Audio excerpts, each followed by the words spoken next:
ಸಿದ್ಧತೆ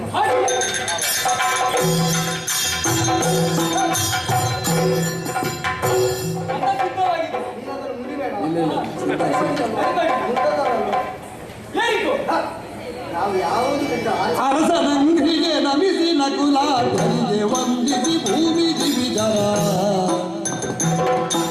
ಹರಗೆ ಕೊಂಡೇರಿದರು ಹಣಿರಥವಿರದೆ ಬಳಿಕ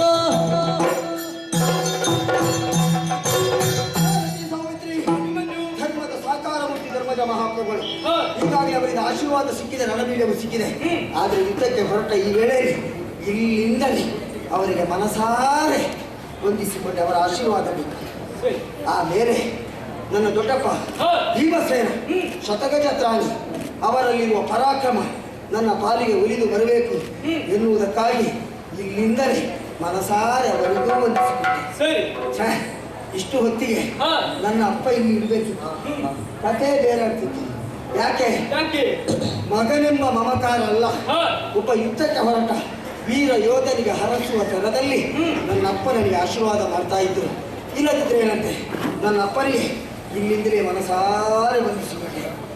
ಆಮೇಲೆ ನನ್ನ ಚಿಕ್ಕಪ್ಪಂದಿ ನಕುಲ ಸಹದೇವರು ಒಂದೇ ರಥದಲ್ಲಿ ನಿಂತು ಏಕಕಾಲದಲ್ಲಿ ಯುದ್ಧವನ್ನು ಮಾಡುವುದಕ್ಕೆ ಮುಂದುವರಿದರೆ ಈ ಪ್ರಪಂಚದಲ್ಲಿ ಅವರನ್ನು ವಿರೋಧಿಸುವವರು ಯಾರೂ ಇಲ್ಲಂತೆ. ಅವರಲ್ಲಿರುವ ಬಲುಮೆ ನನ್ನ ಪಾಲಿಗೆ ಒಲುಮೆಯಾಗಿ ಬರಲಿದ್ದ ಅವರಿಗೂ ವಂದಿಸಿಕೊಂಡೆ. ಓ ಅಲ್ಲಿ ನೋಡು, ಯಾರು? ದ್ರೌಪದಿ ದೇವಿ. ನನ್ನ ದೊಡ್ಡಮ್ಮ ದ್ರೌಪದಿ ದೇವಿ ಕೇಶರಾಶಿಯನ್ನು ಕೆಳಗೆ ಇಳಿಯಬಿಟ್ಟು ಜಲನೋಟಕರಾಗಿದ್ದಾರೆ. ಅವರಿಗೆ ಧೈರ್ಯದ ಮಾತು ಹೇಳಿದೆ, ಅವರಿಂದಲೂ ಆಶೀರ್ವಾದವನ್ನು ಪಡೆದುಕೊಂಡೆ. ಇಷ್ಟೇ ಸಾಕಾಗ್ತದ? ಸಾಕಾಗುವುದಿಲ್ಲ. ಒಂದು ವರ್ಗದವರ ಆಶೀರ್ವಾದ ಬೇಕು ನನಗೆ. ಯಾರದು? ಯಾರು? ನಾವು ಏನು ಇಲ್ಲಿ ಮಾಡಬೇಕಿದ್ರು ರಾಮನ ಇಲ್ಲದಿದ್ರೆ ಏನು ಮಾಡಲಿಕ್ಕೂ ಸಾಧ್ಯ ಇಲ್ಲ. ಹಾಗಿದ್ರೆ ಇಂದಿನ ಯುದ್ಧದಲ್ಲಿ ನಾನು ಗೆಲುವನ್ನು ಪಡಿಬೇಕು ಅಂತ ಇದ್ರೆ ರಾಮನಿಗೆ ಒಂದು ಹರಿಕೆ. ರಾಮನಿಗೆ ಏನು ಹರಿಕೆ ಹೇಳುವ? ಏನು ಹೇಳ್ಬೋದು? ಭೂಸುರರು ಅಂತ ಹೇಳ್ತಾರೆ. ಭೂಮಿಯಲ್ಲಿ ಕಣ್ಣಿಗೆ ಕಾಣುವ ದೇವತೆಗಳಿದ್ರೆ ಅದು ಬ್ರಾಹ್ಮಣರಂತೆ. ಅಂತಹ ಬ್ರಾಹ್ಮಣರ ಅನುಗ್ರಹ ಕೃಪೆಯನ್ನು ನಮ್ಮ ಮೇಲೆ ಇರಬೇಕಾದ್ರೆ ಇಂದಿನ ಯುದ್ಧದಲ್ಲಿ ಗೆದ್ದು ನಾ ಮರಳಿ ಗಿಡಾರವನ್ನು ಸೇರಿದಂತಾದ್ರೆ ಬ್ರಾಹ್ಮಣರಿಗೆ ಹೊಟ್ಟೆ ತುಂಬ ಊಟ ಆಗುವುದಿಲ್ಲ. ಕೈ ತುಂಬ ದಕ್ಷಿಣ ಕೊಟ್ಟರೆ ಮಾತ್ರ ಆ ದಾನ ಎನ್ನುವುದು ಪರಿಪೂರ್ಣವಾಗ್ತದೆ. ದಕ್ಷಿಣ ಕೊಡುವ. ಆಮೇಲೆ ನನ್ನಿಂದ ಪ್ರಾಯದಲ್ಲಿ ಹಿರಿಯವನು ಎನ್ನುವುದು ಮುಖ್ಯ ಅಲ್ಲ. ನಮಸ್ಕಾರ ಯಾವ ಅಶ್ವವಂದನೆ, ರಥ ಪ್ರದಕ್ಷಿಣೆ ಮೊದಲಾದಂತಹ ಕಾರ್ಯವನ್ನು ಪೂರೈಸಿಕೊಂಡು ರಥ ಏರ್ಕೊಳ್ತೇನೆ.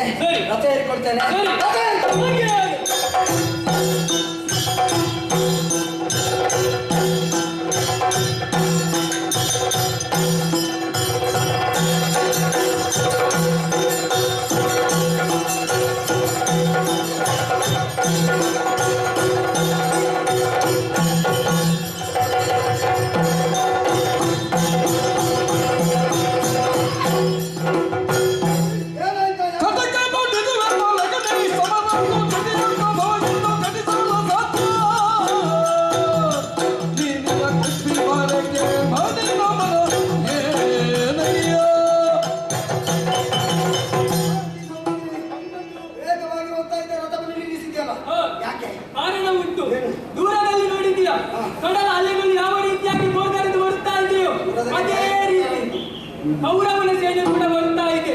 ಸರಿಯಾಗಿ ನೋಡಂತೆ ಅತಿರಥರೇ ಸೇರಿದಂತಹ ಸೇನೆ ಇದನ್ನು ಅರಿತು ನಾವು ಮುಂದುವರಿದ್ದೇವೆ ಎಂದಾದರೆ ಏನಾಗಿತ್ತು ಗೊತ್ತಾ?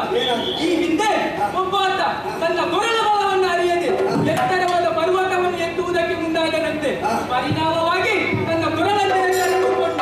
ಅದೇ ಗತಿ ನಮಗಾಗಿತ್ತು. ನೀನು ಬಿಡು, ಹರಸುತ್ತ ಷಣ್ಮುಖ ಬಂದರು ಎದುರಿಸುವುದಕ್ಕೆ ಸಾಧ್ಯ.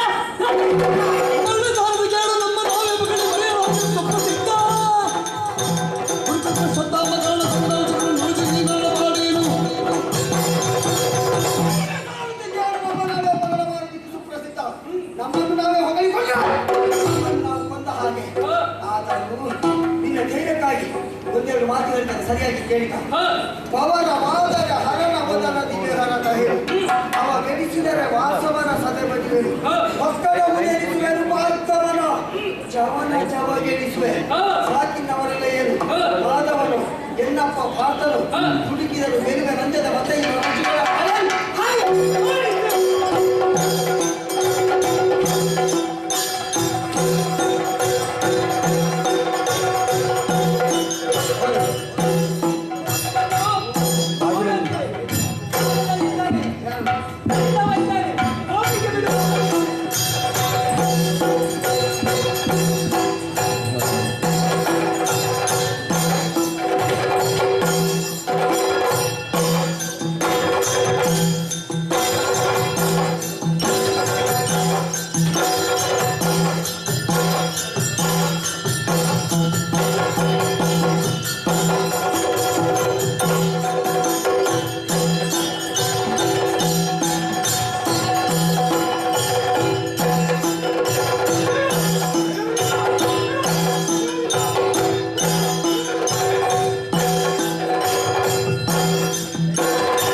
ನಿನ್ನ ವಾಕ್ಯ ಏನು ಅಂತ ಗೊತ್ತಾಗಲಿಲ್ಲ. ಅದ್ಯಾಕೆ?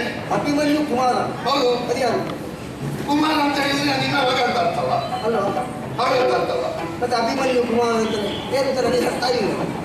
ಹಿಂದೆ ಒಂದು ಪಟ್ಟಾಭಿಷೇಕ ಪ್ರಸಂಗದಲ್ಲಿ ದಶರಥ ಪಿತ್ತ ಕರೆಯಿದ್ರು ಅಂತ ಲಕ್ಷ್ಮಣ ಹೇಳಿದ್ದು ಕೇಳಿದ್ದೆ ನೀನು. ಆಯ್ತು, ಇವ ಅಲ್ಲಿಗೆ ಹೋದ. ದಶರಥನ ಅಪ್ಪ ಅಂತ ಹೇಳಿ ಅರ್ಥವಾದ್ರದ್ದು. ಇವ ರಾಮಾಯಣಕ್ಕೆ ಹೋದ. ರಾಮಾಯಣ ಅಂದ್ರೆ ನೀನು ಪ್ರಾರಂಭಿಸಿದ್ದು, ನೀನು ಈ ಪ್ರಸಂಗ ಬಿಟ್ಟೆ, ಮತ್ತೇನು ಅದು? ಕುಮಾರನ ಆದ ಅಭಿಮನ್ಯು. ಅದು ವಾಕ್ಯ ಸರಿ.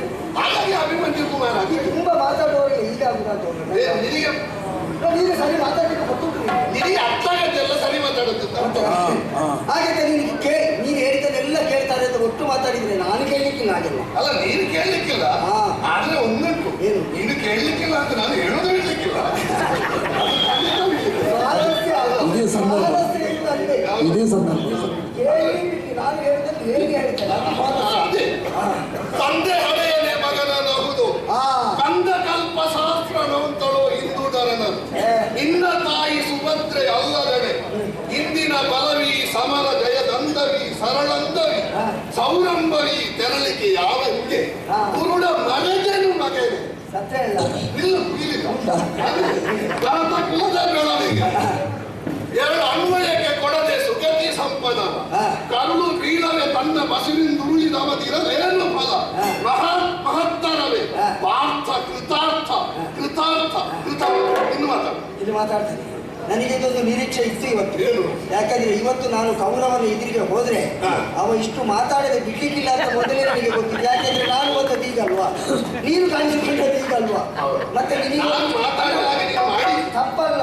ನಿನ್ನಲ್ಲಿ ಒಂದು ಸ್ವಾಭಿಮಾನ ಉಂಟು ಮೊದಲೇ. ಯಾರು ಏನೇ ಬೇಕಾದ್ರೂ ಮಾಡ್ಲಿ, ನಾನು ಕಾಣಿಸಿಕೊಳ್ಬೇಕು, ಅದು ಉಂಟಾ ಇಲ್ವಾ? ಮಾತ್ರ ಅಲ್ಲ, ನಿನ್ನ ವಾಕ್ಚಾತುರ್ಯ ಇದನ್ನೆಲ್ಲ ನಾನು ಹೇಳಿವು ಕೇಳಿವು ಎಲ್ಲ ತಿಳಿದಿದ್ದೇನೆ. ಆದ್ರೆ ಏನು ಮಾಡೋಣ, ಅದೆಲ್ಲ ಸಮರ್ಪಕವಾಗಿ ನಡಿಬೇಕು ಅಂತ ಇದ್ರೆ ಒಮ್ಮೆ ನಿನ್ನ ಹುಚ್ಚು ಬಿಡಬೇಕು. ಕೆಲವು ಸಲ ನಿನ್ನ ತಲೆಗೆ ಏನಾದ್ರೂ ಅಡ್ಡಾಗಿದ್ರೆ ಏನು ನಾಲ್ಕು ಏನು ಮಾತಾಡ್ತಿದ್ದು ಗೊತ್ತಾಗ್ತದೆ. ಅದು ನಿನ್ನ ಪಕ್ಷದವರು ಹೇಳಿದ ಅಂತ ಹೇಳ್ಬೇಕಾ? ನಿನ್ನ ತಾಯಿ ನನ್ನನ್ನು ಮದುವೆ ಆಗಲಿ, ನಿನ್ನ ವಿಷಯವೇ ಬೇರೆ.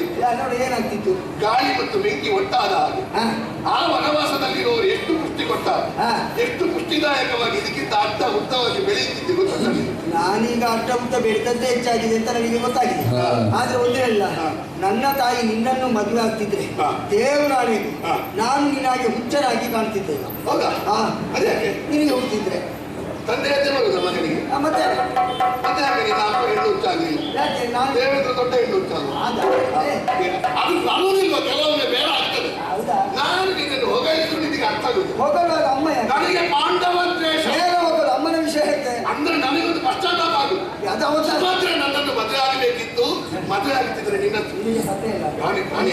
ನನ್ನ ಅಮ್ಮನನ್ನು ಮದುವೆ ಆಗುದಿಲ್ಲ, ನಿನಗೆ ಮದುವೆ ಆಗಲಿಕ್ಕೆ ಯಾರ್ಯಾರು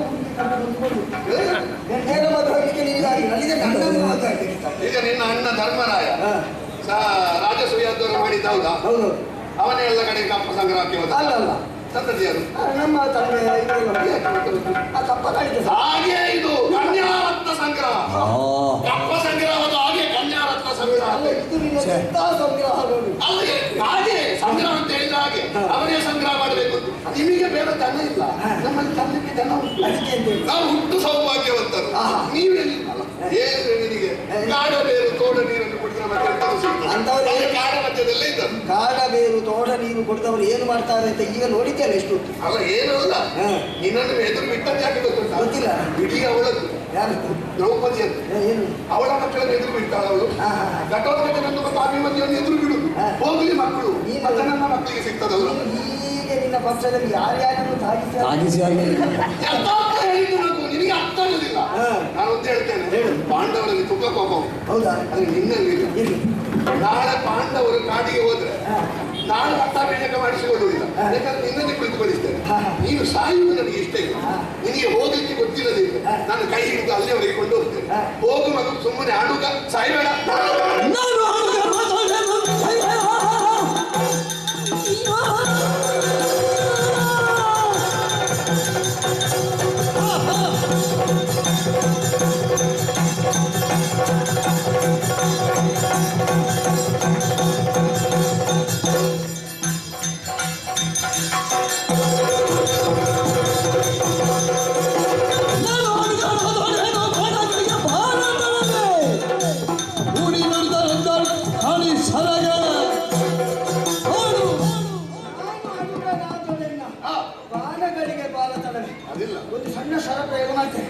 ಬದುಕುತ್ತೆ ನೋಡೋಣ.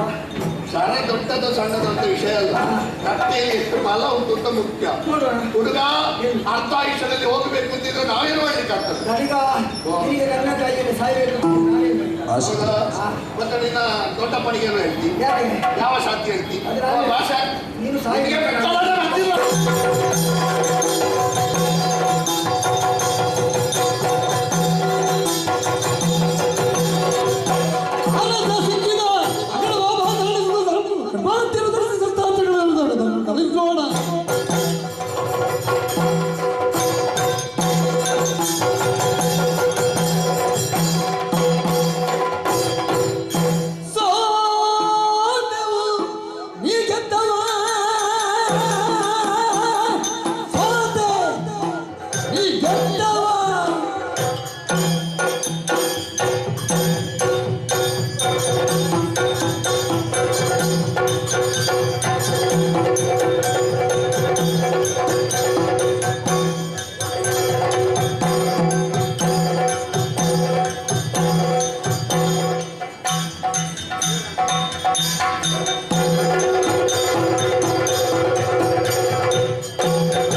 ಒಳ್ಳೇದಾಗಿ. ಸಾಕು, ನನಗೆ ಅಷ್ಟು ಸಾಕು. ನಿನ್ನ ಗುರು ಯಾರು? ಅಂದ್ರೆ ನಿಮಗೆ ಸಂಶಯ ಉಂಟಾ? ಅಲ್ಲಲ್ಲ, ಅದು ಈಗ ಕುತೂಹಲದ ವಿಷಯ. ಸಾತ್ಯಕಿಯೂ ನನ್ನ ಗುರುವೇ, ಹಾಗೆ ನನ್ನ ಅಪ್ಪನೂ ನನಗೆ ಗುರು. ಒಳ್ಳೆಯದು. ಒಂದರ್ಥದಲ್ಲಿ ನೀವು ನನಗೆ ಗುರುಗಳೇ. ಯಾಕೆ ಅಂದ್ರೆ ಹಾ ಲೋಕಕ್ಕೆ ಗುರುತ್ವ ಏನು ಅಂತ ತೋರಿಕೊಟ್ಟವನು ನನ್ನ ಶಿಷ್ಯ, ಹಾ ಅವನಿನ್ನ ಅಪ್ಪ. ಹೌದು. ಆ ಕಾರಣದಿಂದಲೇ ಅವನಿಂದ ವಿದೂರವಾಗಿ ಹಾ ಈ ವನವಾಸದಲ್ಲಿ ಅಜ್ಞಾತದಲ್ಲಿ ಇದ್ದೀಂತ ನಾವು ಕೇಳಿ ತಿಳಿದದ್ದು ನಿನ್ನ ಕುರಿತಾಗಿ. ಹಾ ದ್ವಾರಾವತಿಯಲ್ಲಿರುವಾಗ ಸರಿ. ಆತ 16 ವರ್ಷದ ಹುಡುಗ ಅಂತ ಕೇಳಿಬಲ್ಲೆವು. ಹಾ ಅಂತಹ ನೀನು ಅತಿಶಯವಾದ ಈ ವಿಕ್ರಮವನ್ನು ಗುರುಧಾರಣಿಯಲ್ಲಿ ಚಕ್ರವ್ಯೂಹ ಮಧ್ಯದಲ್ಲಿ ತೋರುವ ಹಾ. ಈ ರಣವೈಖರಿಯನ್ನು ಕಂಡು ಬೆರಗು ಬಡಿದು ಕೇಳಿದ್ದು ಬಿಟ್ಟರೆ ನಿನ್ನ ಗುರುವಿನ ಹೆಸರು ನಿನಗೆ ಹೇಳುವುದಕ್ಕಾಗುವುದಿಲ್ಲ ಅಂತ ನನಗೇನು ಹಕ್ಕಕ್ಕೆ ಇಲ್ಲ. ಛೇ, ಛೇ. ಅದಕ್ಕೂ ಅಲ್ಲ ಹಾ. ಮಗು, ಯಾಕೆ ಸೋಲಿಸಿ ಬಿಟ್ಟೆ. ಸೋತ್ರ ಬಿಲ್ಲುವಾಡ ಕೆಳಗೆ ಹಾಕಿ ಮನೆಗೂ. ಇಲ್ಲ, ಅದು ಸೌಂದರ್ಯಕ್ಕೆ ಹಾ. ಅತಿಶಯತೆಗೆ ಸೋತವರು ಹಾ. ನಿಸ್ತೇಜರಾಗುವುದಿಲ್ಲ, ನಿರ್ವೀರ್ಯರಾಗುವುದಿಲ್ಲ. ಓಹೋ. ನಮ್ಮ ಮಾನಸಿಕ ಸಂಸ್ಕಾರದ ಫಲ ಅದು. ಹಾ. ಒಳ್ಳೆಯದು ಬಂದಾಗ ಸೋಲ್ಬೇಕು ನಾವು. ದೇವರಿಗೆ ಸೋತವರು ತಮ್ಮ ಸಾಮರ್ಥ್ಯವನ್ನೆಲ್ಲವನ್ನು ಕಳೆದುಕೊಂಡು ನಿರ್ವೀರ್ಯರಾಗಿದ್ದಾರೆ ಅಂತ ಅರ್ಥ. ಹೌದಾ? ಅಲ್ಲ, ದೇವರಲ್ಲಿ ಭಕ್ತಿ ಇದ್ದದಕ್ಕೆ ಸೋಲಿದ್ದೇವೆ. ಹೂವಿನ ಸೌಂದರ್ಯಕ್ಕೆ ಸೋತವರು ಹಾ. ನಮ್ಮಲ್ಲಿ ಆ ಹೂವಿನ ಮುಂಭಾಗದಲ್ಲಿ ಏನು ಮಾಡುವುದಕ್ಕಿಲ್ಲದ ಅಸಹಾಯಕತೆ ಬರ್ತದೆ ಸೋಲುವುದು. ಹೂವಿಗೆ ಇವನಿಗೆ ಇದ್ದಾಗಿದೆ ಅಂತಲ್ಲ. ಅರ್ಥ ಅಲ್ವಲ್ಲ? ಅಭಿಮನ್ಯು ಕುಮಾರ, ಹಾ. ನಿನ್ನ ಪರಾಕ್ರಮ ಅತಿಶಯತೆಗೆ ಸೋತೆವು ಅಂದ್ರೆ ಏನರ್ಥ? ಏನು? ಮನಸ್ಸನ್ನು ನೀನಾಗಿ ಗೆದ್ದು ಬಿಟ್ಟಿದ್ದಿ ಅಂತ ಅದು ತಾತ್ಪರ್ಯ. ತುಂಬ ದೊಡ್ಡ ಗುಣ. ಹಾ ಆದರೆ ಹಾ ಇಲ್ಲಿ ನಾವು ಮೆಚ್ಚುಗೆಯನ್ನೇ ವ್ಯಕ್ತಪಡಿಸ್ತಾ ಮುಂದೆ ಹೋಗುವುದಕ್ಕಿಂತ ಕ್ಷೇತ್ರ ಅಲ್ವಲ್ಲ. ಆಹಾ. ನಿರ್ಣಾಯಕವಾದ ಫಲಿತಾಂಶಕ್ಕಾಗಿ ಬಲಿದಂತಹ ಅಭೇದ್ಯವಾದ ಚಕ್ರವ್ಯೂಹದಲ್ಲಿ ಹಾ.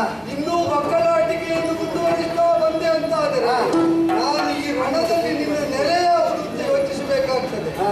ಅರಿವಿಲ್ಲದ ರಣದ ಅರಿವಿಲ್ಲದ ಶಿಶುವಾದ ನಿನ್ನನ್ನು ಕೊಲ್ಲುವುದಕ್ಕೆ ನನ್ನ ಬಾಣಗಳು ಹೇಳುವುದರಿಂದ ಶಿಶುತನದಲ್ಲಿ ಶಂಕರನೆಂಬ ಸುತನ ಹಸುಗೊಳ್ಳನೆ ಹರನು, ಅವನ ಹಸುಗೊಳ್ಳನೆ ಹರನು, ಹಸುಗೊಳ್ಳನೆ ಹರನು.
ಹಾ. ದೊಡ್ಡವರ ಹೊಗಳಿಕೆಯನ್ನು ಅಂಗೀಕಾರವನ್ನು ಹೊಂದುವುದು ಕೂಡ ಹಾ. ಒಂದು ದೊಡ್ಡ ಮಟ್ಟದ ಗೆಲುವೇ ಹೌದಲ್ಲ. ಹೌದು. ಅಷ್ಟು ಸಿಕ್ಕಿದ್ದು ಸಂತೃಪ್ತಿಯಲ್ಲಿ ಮರಳಬಹುದಲ್ಲ ನಿಮಗೆ. ಗುರುಗಳೇ ಹಾ. ಈಗ ನಾ ಸಣ್ಣ ಅಂತ ಹೇಳಿ ಆದ್ರಿಂದ ಬೇಡ ಅಂತ. ಎಲ್ಲಿಯಾದ್ರೂ ಸತ್ರ ಶಿಶು ಹತ್ಯೆ ಪಾಪ. ಹೌದು. ಅರಿವಿಲ್ಲದವರನ್ನು ಕೊಲ್ಲುವುದು ಅರಿವಿಗೇಡಿತನ. ಆದ್ದರಿಂದಲೇ ಈ ಚಕ್ರವ್ಯೂಹದ ಕುರಿತಾಗಿ ಇಲ್ಲಿನ ಪ್ರವೇಶ ನಿರ್ಗಮನದ ಕುರಿತಾಗಿ ಹಾ. ಪರಿಪೂರ್ಣ ಅರಿವನ್ನು ಹೊಂದಿಲ್ಲದಂತಹ ಹಾ. ರಣಶಿಶುವಾದ ನಿನ್ನನ್ನು ಕೊಲ್ಲುವ ಬಾಧಕ ನನಗೆ ಬೇಡ ಬರಲ್ಲ. ಗುರುಗಳೇ ನೀವು ತುಂಬಾ ಕಲಿತಿದ್ದೀರಿ. ಇಲ್ಲ ಮಗು, ಇನ್ನು ತುಂಬಾ ಕಲಿಲಿಕ್ಕೆ ಉಳಿದಿದೆ. ಅದು ನೀವು ತಿಳ್ಕೊಂಡ್ರೆ ಹೌದು. ನಿಮ್ಮ ಬಗ್ಗೆ ನಾವು ತಿಳಿದದ್ದು ಏನು ವರ್ತಮಾನದಲ್ಲಿ ನಿಮ್ಮಷ್ಟು ಸಂಗ್ರಹ ಇದ್ದವರು ಈ ಪ್ರಪಂಚದಲ್ಲಿ ಬೇರೆ ಯಾರಿಲ್ಲ. ಸಮುದ್ರದಲ್ಲಿ ಜಲ ಇದ್ದ ಹಾಗೆ ನಿಮ್ಮ ವಿದ್ವತ್ತೆ ಎನ್ನುವುದನ್ನು ತಿಳಿದವರಿದ್ದೇವೆ. ಓಹೋ. ಹಾಗೆ ಅಂತ ನಿಮಗೆ ಗೊತ್ತಿಲ್ಲ ಅಂತ ಒಂದು ಕತೆ ನೆನಪು ಮಾಡ್ತೀನಿ. ಈಗ ಅಪ್ಪ ಹೇಳಿದ್ದನ್ನು ಕೇಳಿ ಅಷ್ಟೇ ಹೇಳಿದ್ದಿ. ಹಾ. ಈಗ ನೀನೇ ನನಗೆ ಕಥೆ ಹೇಳೋದಕ್ಕೆ ತೊಡಗಿ. ಮತ್ತೆ ಆಗಲಿ. ನಿಮಗೆ ಕತೆ ಗೊತ್ತಿಲ್ಲ ಅಂತಲ್ಲ ನೆನಪು. ಈಗ ವಿಷಯ ಸ್ಪಷ್ಟ ಆಗುವುದಕ್ಕೆ ದೃಷ್ಟಾಂತ ರೂಪದಿಂದ ಗುರು ಶಿಷ್ಯನಿಗೆ ಕಥೆ ಹೇಳುವುದು. ಹಾ. ಇದೀಗ ಹಾ. ಶಿಷ್ಯನ ಮಗನೇ ಈಗ ಗುರುವಿಗೆ ಹಾ. ಅಥವಾ ಅಪ್ಪನ ಗುರುವಿಗೆ ಕಥೆ ಹೇಳುದು. ಒಂದು ಹೊಸ ಉಪಕ್ರಮ. ಕೇಳು ಅಲ್ವಾ? ಓ ಶಿಶುತನದಲ್ಲಿ ಶಂಬರನೆಂಬ ಅಸುರ ಅಸುಬಲ್ಲನೆ ಸ್ಮರಣೆ. ಸ್ಮರ ಆದ್ರೆ ಕೊಳ್ಳಬೇಕು. ಆಮೇಲೆ ಹುಟ್ಟಿ 6 ಮತ್ತೊಂದನೇ ದಿನದಲ್ಲಿ ಶಂಬರನೆಂಬ ದೈತ್ಯನನ್ನು ಮನ್ಮಥ ಎನ್ನುವ ಹುಡುಗ ಹೊಂದಿದ್ದಾನಂತೆ. ಹೌದು. ಅಷ್ಟು ಸಣ್ಣ ಮಕ್ಕಳೆಲ್ಲ ಅಷ್ಟು ದೊಡ್ಡ ರಾಕ್ಷಸರನ್ನು ಕೊಲ್ಲುವಾಗ ನಾನು ಯಾಕೆ ನಿಮ್ಮನ್ನು ಕೊಲ್ಲಬಾರ್ದು? ಈಗ ಅವರು ವರದ ಹಿನ್ನೆಲೆಯನ್ನು ಹೊಂದಿದವರು, ಶಾಪದ ಹಿನ್ನೆಲೆಯನ್ನು ಹೊಂದಿದವರು, ಅದಕ್ಕನುಗುಣವಾಗಿಯೇ ಕಾರ್ಯ ಸಾಧಿಸಿದರೆ ಅದರಲ್ಲಿ ಇರುವುದು ಏನು ಅಂತಿರುವುದು. ಈಗ ಶಿವನ ಸುತ್ತ ಶಿವಕುಮಾರನಲ್ಲಿದ್ದ ತೇಜಸ್ಸು ಯಾರದು?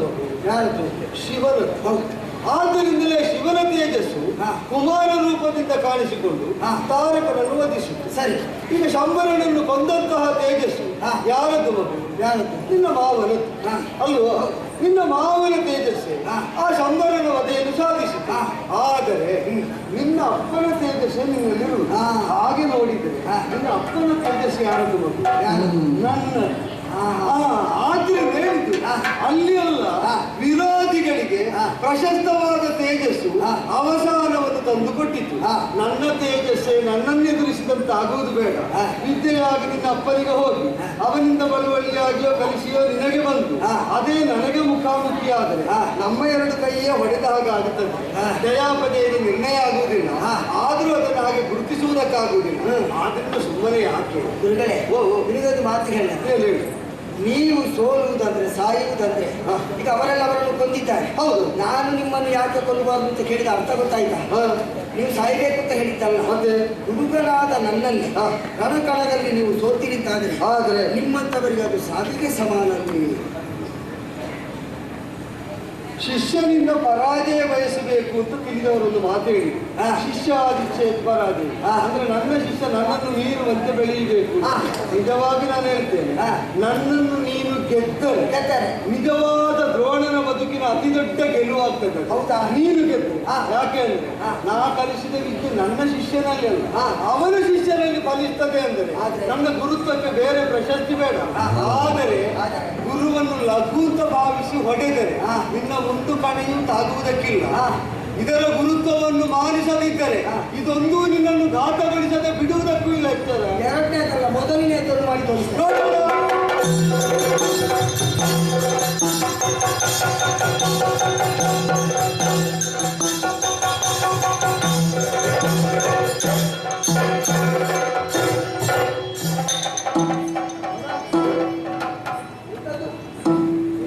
ಈಗ ಬಂದುಕೊಂಡು ಇಲ್ಲಿ ಮಾತಾಡಬೇಕು ಅಂತ ಇದ್ರೆ ಸ್ವಲ್ಪ ಮೊದಲು ಬರಬಾರ್ದಿತ್ತ? ಇಷ್ಟೊತ್ತಿಗೆ ಬರ್ತದೆ ನಾವು ನಿನ್ನೀಗ ಯಾರು ಬರ್ಲಿಕ್ಕೆ ನಿನ್ನೀಗ ಬರ್ಲಿಕ್ಕೆ ನನ್ನಲ್ಲಿ ಯಾರು ಬರ್ಲಿಕ್ಕೆ ಹೇಳಿದ್ದಲ್ಲ. ಮತ್ತೆ ನನ್ನನ್ನು ನೀನು ಹೇಳಿದಾಗ ಒಂದು ಅರ್ಥದಲ್ಲಿ ಬರ್ಲಿಕ್ಕೆ ಹೇಳಿದ್ದೀರಿ. ನಾನೆಂತ ಹೇಳಿದ್ದೆ? ಮತ್ತೆ ಚಕ್ರವ್ಯೂಹ ರಚಿಸಿದ್ಯಾರು? ಚಕ್ರವ್ಯೂಹ ರಚಿಸಿದ್ಯಾರು? ಚಕ್ರವ್ಯೂಹದ ಆಹ್ವಾನ ಪಟ್ಟಿದ್ದೀನಿ. ಆಹ್ವಾನ ನಮ್ಮಲ್ಲಿ ಬರಬೇಕಾದ್ರು ಇಲ್ಲಂತಾದ್ರೆ ಮತ್ತೆ ನಾನೇ ಬರ್ಬೇಕಷ್ಟೇ. ಅದೇ ಬರುವುದಕ್ಕಿಲ್ಲ ಅಂತ ನೀರು ಬರುವುದು ಬೇರೆ. ನನ್ನಿಂದ ಮೊದಲು ಬರ್ಬೇಕಾದವ ಬರಲಿಲ್ಲ.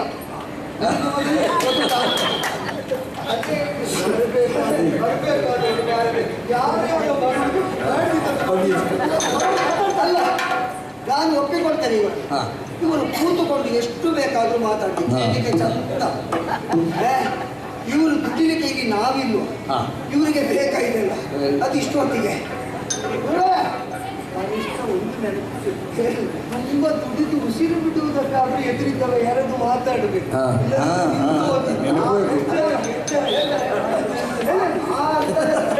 ನಿಮ್ಮನ್ನು ನಾನು ಈ ರಣಕಡೆಯಲ್ಲಿ ಸತ್ತು ಬನ್ನಿ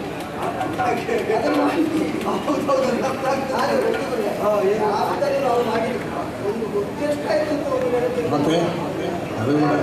ಮಧ್ಯಾಹ್ನ ಆಯ್ತು ಗೊತ್ತುಂಟ, ಇರೋದು ಗೊತ್ತಾಗ್ತಾ ಅಲ್ಲ ಮಧ್ಯಾಹ್ನ ಆಯ್ತು, ಇನ್ನೂ ಮುಗಿದಿಲ್ಲ ಇವತ್ತು.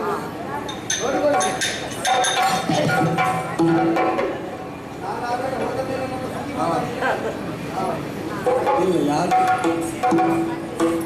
ಈಗಲೇ ಇಷ್ಟು ಮಾತಾಡಿದ್ದೇವೆ, ಇನ್ನೊಂದು ಯಾರು ಮಾಡ್ತಾರೆ ನಾವು ಹೊಡೆದದ್ದು ಎಲ್ಲಿಗೆ ಅಂತ ನೋಡುದು. ಬೇರೆ ಏಕಲವ್ಯನನ್ನು ತೆಗೆದ ಒಂದು ಸಣ್ಣ ಪಾತಕಕ್ಕಿತ್ತು.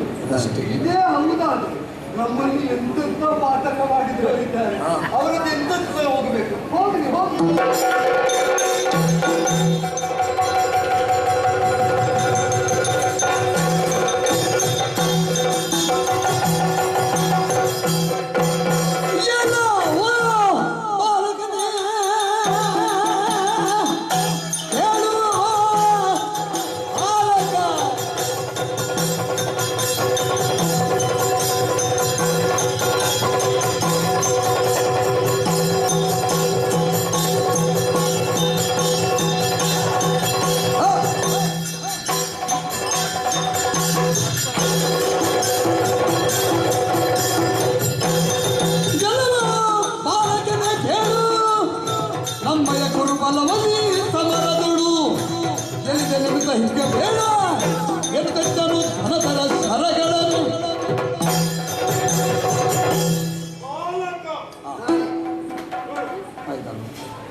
ಆಯ್ತಲ್ಲ. ಮತ್ತೊಬ್ಬ ಬಂದ, ಅವನು ಮುಗಿಸಿದ್ರು, ಇವ ಈಗ ಪ್ರಾರಂಭ ಮಾಡಿದ. ಏನು ಮಾಡುವ ಹೇಳು, ನಮಗೆ ಬೇಕಾದದರಲ್ಲೇ ತೊಡಗಿಸಿಕೊಳ್ಬೇಕಾಗಿ. ಈ ಮಾತಾಡುವ ಹಠ ಚಟ ಇದ್ದವರೆಲ್ಲ ಮುಗಿಲಿಕ್ಕೆ ಆಗೋದು. ನಮಗೆ ಒಂದು ಚಂದಕ್ಕೆ ಮುಗಿಸುವ ಅಲ್ಲ ನೀನು ಮಾತಾಡು. ಯಾಕೆ ಗೊತ್ತುಂಟ, ಕರ್ಣ ಅಂತ ಹೇಳಿದ್ರೆ ಕೆಲವು ಅರ್ಥದಲ್ಲಿ ಕಿವಿ ಅಂತ ಹೇಳ್ತಾರೆ. ಹೌದು, ಕೌರವನ ಸೇನೆಯಲ್ಲಿ ಹೆಚ್ಚು ಮಾತಾಡುವುದು ಕಿವಿ ಅಂತ ಹೇಳಿ ನನಗೆ ಗೊತ್ತು. ಆಗ ಕಾರಣ ಮಾತಾಡು. ಆಗಲ್ಲ, ಕಿವಿ ಕೇಳ್ತದೆ, ಕೇಳಿದ್ದನ್ನು ಹಾಗೆ ಹೇಳ್ತದೆ. ಹೇಳುವುದಕ್ಕೆ ನಾಳೆಗೆ ಸರಿ ಇರ್ಬೇಕು. ಹೌದೌದು, ಅದು ಸರಿ ಇರುವ ಕಾರಣ ಕರ್ಣನನ್ನು ಹಾಗೆ ಗುರುತಿಸ್ತಾರೆ. ನಾಲಿಗೆ ಸರಿ ಇತ್ತು, ಸ್ವಲ್ಪ ಸಮಸ್ಯೆ ಉಂಟು ಅಷ್ಟೇ. ಏನು ಮಾಡುವ, ಹಾಗಾಗಲಿಂದ ವೈಪರೀತ್ಯ ಆಗ್ತದೆ. ಮತ್ತೆ ನಿನಗೆ ವೈಪರೀತ್ಯ ಆಗದು.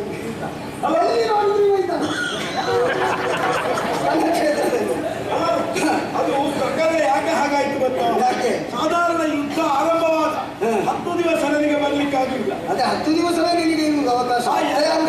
ಮತ್ತೆ ಬಂದ 2 ದಿವಸ ಉಂಟಲ್ಲ, ಒಟ್ಟು ದುಡಿದದ್ದು. ಹಾಗೆ ಸ್ವಲ್ಪ ಸಮಸ್ಯೆ. ಸಿಕ್ಕಿದ ಅವಕಾಶವನ್ನು ಸದುಪಯೋಗ ಪಡಿಸಿಕೊಳ್ಳುವಲ್ಲಿ ಕರ್ಣ ಜಾಣ ಅಂತ ಹೇಳಿದೆ. ಬಾಲಕ, ಏನು ಬೇಸರ ಆಗ್ತದೆ ನನಗೆ. ಕಡಿಮೆ ಆಯ್ತು ಅಂತ ಹೇಳಿಯಾ? ಇಲ್ಲಪ್ಪ, ಮತ್ತೆ ಕಡಿಮೆ ಆಯ್ತು ಅಂತಲ್ಲ, ಇದು ಹೋದ್ರೆ ಹೀಗೆ ತಯಾರಾದದ್ದು ಒಂದೂ ಇಲ್ವಲ್ಲ. ಯಾವುದು ಇದ್ದ ಸೋಲ ಅಲ್ಲ, ಹಾಗಲ್ಲ. ಇದು ಹೋದ್ರೆ ಅಂದ್ರೆ ನಿಮ್ಮಂತ ಒಬ್ಬ ಶ್ರೀಮಂತ ಎಲ್ಲ ಕೌರವನ ಒಡನಾಟ. ಅವ ನನ್ನನ್ನು ಅದು ಇದು ಅಂತ ಹೇಳ್ತಾ ಇದ್ದಾನೆ. ಇದು ಹೋದ್ರೆ ಅಂತ, ನೀನು ಹೋದ್ರೆ ಅಂತ ಹೇಳಿದಿಲ್ಲ ವಾಕ್ಯ. ಇಂಥ ಗುಂಪುದಿಗಳು ನೋಡಿದ್ದೀರಲ್ಲ, ಅಷ್ಟು ಅಂತ ಹೇಳಿದ್ದಲ್ಲಪ್ಪ. ಮತ್ತೆ ನಿನ್ನಂತಹ ದುಡಿಮೆ, ನಿನ್ನಂತಹ ತೇಜ, ಈ ರೀತಿಯಾಗಿ ಕೆಲಸ ಇಲ್ಲೊಬ್ಬ ಮಾಡ್ಲಿಕ್ಕೆ ನೋಡು, ಅದನ್ನು ಹಾಗೆ ಹೇಳ್ಬೋದಿತ್ತಲ್ಲ. ಹೇಳುವಾಗ ಅದಕ್ಕೆ ಕೊಡುವುದರಲ್ಲಿ ಸರಿ ಮಾತ್ರವೇ ಅಲ್ಲ, ಒಬ್ಬ ಮಹಾರಥಿಯಾಗಿ ಕಾಣಿಸಿಕೊಂಡಂತಹ ಅಭಿಮನ್ಯು ಕುಮಾರಕ ತನ್ನ ರಥದ ರಕ್ಷಣೆ, ತನ್ನ ಸಾರಥಿಯ ರಕ್ಷಣೆ ಜೊತೆಯಲ್ಲಿ 10,000 ಮಂದಿ ಯೋಧರೊಂದಿಗೆ ಹೋರಾಟ ಮಾಡುವ ತಾಕತಕ್ಕೆ ಇದನ್ನು ಹೊಂದಿದವನಿಗೆ ಮಹಾರಥಿ ಅಂತ ಹೇಳುವುದು. ಸರಿ, ಆ ಮಹಾರಥಿ ಎನ್ನುವ ಶಬ್ದಕ್ಕೆ ಭೂತ ಸ್ವರೂಪವಾಗಿ ನೀವು ಕಾಣಿಸಿಕೊಂಡವರಿದ್ದೀರಿ, ಅದು ಅಭಿಮಾನ ಆಗ್ತದೆ.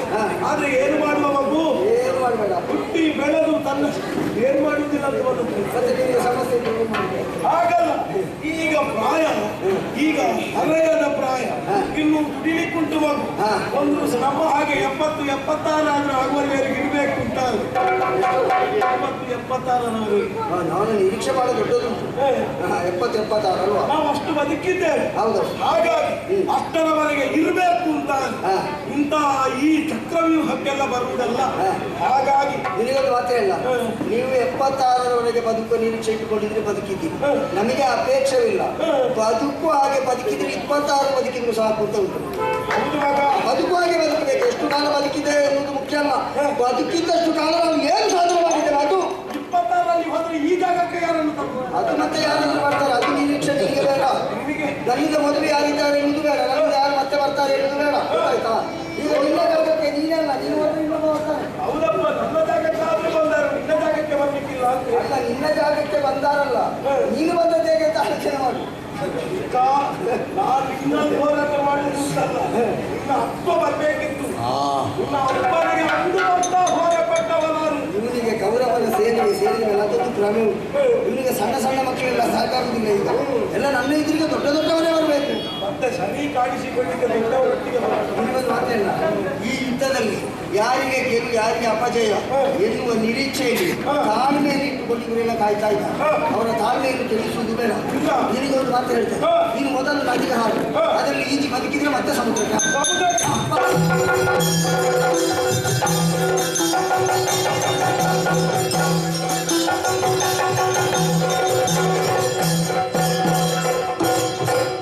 ಏನು ಮಾಡುವುದಿಲ್ಲು ಪ್ರಳಯ ಕ್ರಿಯಾನುವಲ್ಲ ಪ್ರಾರ್ಥನಾ ಸೋನು ಮತ್ತಿವನೊಳು ತೆಣಸಲಿ ಚಾನಕರವೇ ಏನ ಮಾಡಲಿ.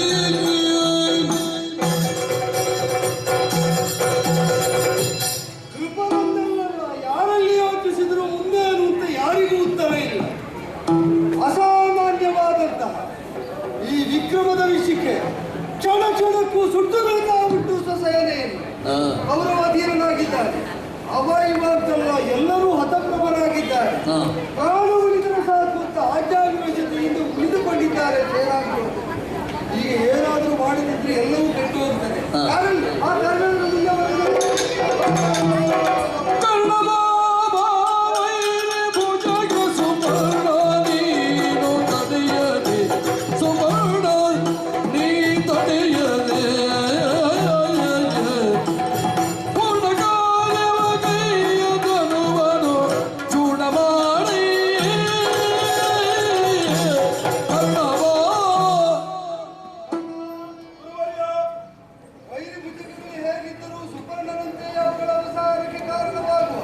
ಛಾತಿ ತನ್ನದು ಅಂತ ಕೌರವನನ್ನು ಅನವರತವಾಗಿ ನಂಬಿಸಿದವರು.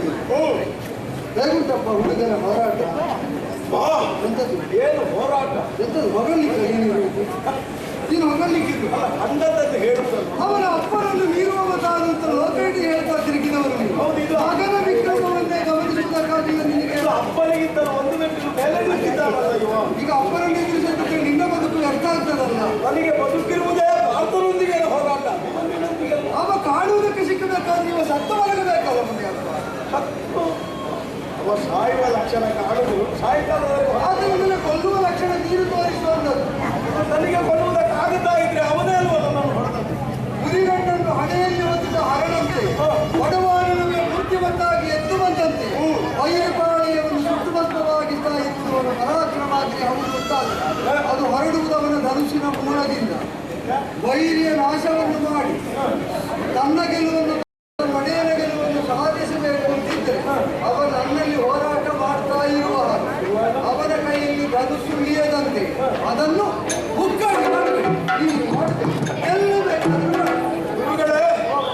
ಬದುಕಿನಲ್ಲಿ ಪಾತಕಗಳ ಸಂಖ್ಯೆಗಳು ಅನೇಕ ಉಂಟು. ಕೊಡುವುದಕ್ಕಾಗದೇ ಇಷ್ಟ ಇರುವಷ್ಟನ್ನು ನಾವು ಹೊತ್ತಾಗಿದೆ. ಹಾಗಂತ ಕೊನೆಯ ಕಾಲಘಟ್ಟ ಅದು ನಮಗೆಲ್ಲ ಅನ್ನಿಸಿದೆ ಅಲ್ಲ ಅಂತ ಏನು ಹೇಳಲಿಕ್ಕಿಲ್ಲ. ಅಭಿಮನ್ಯುವಿನ ಕೈಯಲ್ಲಿ ಸತ್ತಾಗ ಕರ್ಣ ಏನು ಧರ್ಮಾತ್ಮ ಅಂತ ಲೋಕ ಹೇಳಬೇಕಾಗಿಲ್ಲ, ಅವ ಪಾಪಿ ಅಂತ ಲೋಕ ಹೇಳ್ತದೆ ಅಂತ ನಮಗೂ ಗೊತ್ತಿದೆ. ಆದರೂ ಅಲ್ಲೋ ಇಲ್ಲೋ ಸ್ವಲ್ಪವಾದರೂ ನಮ್ಮ ಆತ್ಮಕ್ಕೆ ನೆಮ್ಮದಿ ಕೊಡುವ ಹಾಗೆ ನಾವು ಕೆಲಸ ಮಾಡಬೇಕು ಅನ್ನುವಂತಹ ಬದ್ಧತೆಯನ್ನು ನಾವು ಹೊಂದಲೇಬೇಕು. ಚಕ್ರವ್ಯೂಹದ ಆ ನೇರ್ಪುಗೊಳಿಸುವಿಕೆಯಲ್ಲೇ ನೀವು ಆಡಿದವರೇ ಇದ್ದೀರಿ. ಸವ್ಯವಾಗಿ ಸುತ್ತುತ್ತಿರುವಂತಹ ಈ ಚಕ್ರವ್ಯೂಹವನ್ನು ಒಕ್ಕವರನ್ನು ಯಾವ ತರಹದ ದ್ವಂದ್ವದ ಮೂಲಕವಾಗಿ ಮುಖಾಮುಖಿ ಯುದ್ಧದಲ್ಲೇ ಕಾಣಬೇಕು ಅಂತ ಒಬ್ಬ ಅದರಲ್ಲಿ ಹೋರಾಟ ಮಾಡುವಾಗ ಹಿಂದಿನಿಂದ ಬಡಿ ಅಂತ ಹೇಳಲಿಲ್ಲ. ಈಗ ಹಿಂದಿನಿಂದಲೇ ತಲೆಗೆ ಬಡಿದು ಕೊಲ್ಲುವುದಾದ್ರೆ ಇದಕ್ಕಿಂತ ಮೊದಲೇ ಆಗುತ್ತಾ ಇದೆ. ಹಾಗಾದ್ರೆ ಧರ್ಮವಲ್ಲದ ಅಧರ್ಮವಾದ ವಿಚಾರವನ್ನು ಯೋಧರನ್ನು ನೇರ್ಪುಗೊಳಿಸುವ ಯೋಧರ ಸೃಷ್ಟಿಗೆ ಕಾರಣವಾಗುವ ಯೋಧರೇ ಸೂಚಿಸ್ತಾರೆ ಅಂತಾರೆ. ಗುರು ಎನ್ನುವಂತಹ ಶಬ್ದಕ್ಕಿರುವ ಬೃಹತ್ ಎನ್ನುವ ವಿಷಯಕ್ಕೆ ಅದೊಂದು ರೀತಿಯಲ್ಲಿ ಸ್ವಲ್ಪ ಹೇಳಿ ಗುರು ಹಾಗೆ ಹೀಗೆ ಅಂತ ವಿಷಯ ಅದಲ್ಲ. ಈ ಗೌರವ ಇಂಥದ್ದು ಇದಕ್ಕಿಂತ ಕೆಳಗಿನ ಹೇಳುವಾಗ ಸೀರಿಯಸರಿಗೆ ವೈಯಾಸ್ಪತ್ರೆಯಿಂದ ಇದರಲ್ಲಿ ಎಷ್ಟು ಹಾಕಬೇಕು. ಮೊದಲಿದ್ದು ಪಾತಕದ ಹೊರೆ ಉಂಟು. ಅದನ್ನು ಇಳಿಸುವ ಮೊದಲು ಮತ್ತೆ ಉಳಿದದಲ್ಲಿ ಯಾಕೆ ಪರಿಶೀಲಿಸುವುದಕ್ಕಂದ್ರೆ ನಾನು ಹೇಳ್ತೇನೆ. ದ್ರೋಣ ಈಗ ಬಂದದ್ದೆಂತ ಆತ್ಮಶಾಂತಿ ಕೊಡುವುದಕ್ಕೆ. ಅಯ್ಯೋ ನಿನ್ನ ಆತ್ಮ ಅಶಾಂತವಾದ್ರೆ ನನಗೇನಿಲ್ಲ. ಅವನದ್ದು ತಡೆಯಬೇಕು. ನಾನದ್ದು ನಿನ್ನ ಮಿತ್ರನನ್ನು ಈಗ ಒಡೆಯರಂತ ನಿರ್ದೇಶಿಸುವ ಕಾರಣವನದ್ದು. ಯಾರ ಆತ್ಮ ಅಶಾಂತವಾಗಿ ನರಳಿದ್ರು ಹೊರಳಿದ್ರು ದ್ರೋಣನಿಗೆ ವಿಷಯ ಅಲ್ಲ. ಅಂತ ನಾನು ಹೇಳಿದಂತೆ ಕೈ ಕಡಿಬೇಕು. ಇದರಿಂದ ಹೊರಗೆ ಹೋಗ್ಬೇಕು. ಏನ್ ಮಾಡ್ತೀವಿ ಸ್ವಾಮಿ? 10 ದಿವಸದ ಯುದ್ಧ ಇಲ್ಲದೆ ತಲೆ ಬಿಸಿ ಆಗಿದೆ. ಈಗ ಒಂದು ವಿಷಯಕ್ಕೆ ಬೇಕಾಗಿದ್ದೆ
ಗುಂಪಿನಿಗೊರಗಿದ್ದಾರೆ. ಕಡಿದು ಚೆಲ್ಲಲು ಸರಿ ಆಗುವುದಿಲ್ಲ. ಯಾರಾದ್ರೂ ಕೊಡ್ತಾರೆ. ಎಲ್ಲವೂ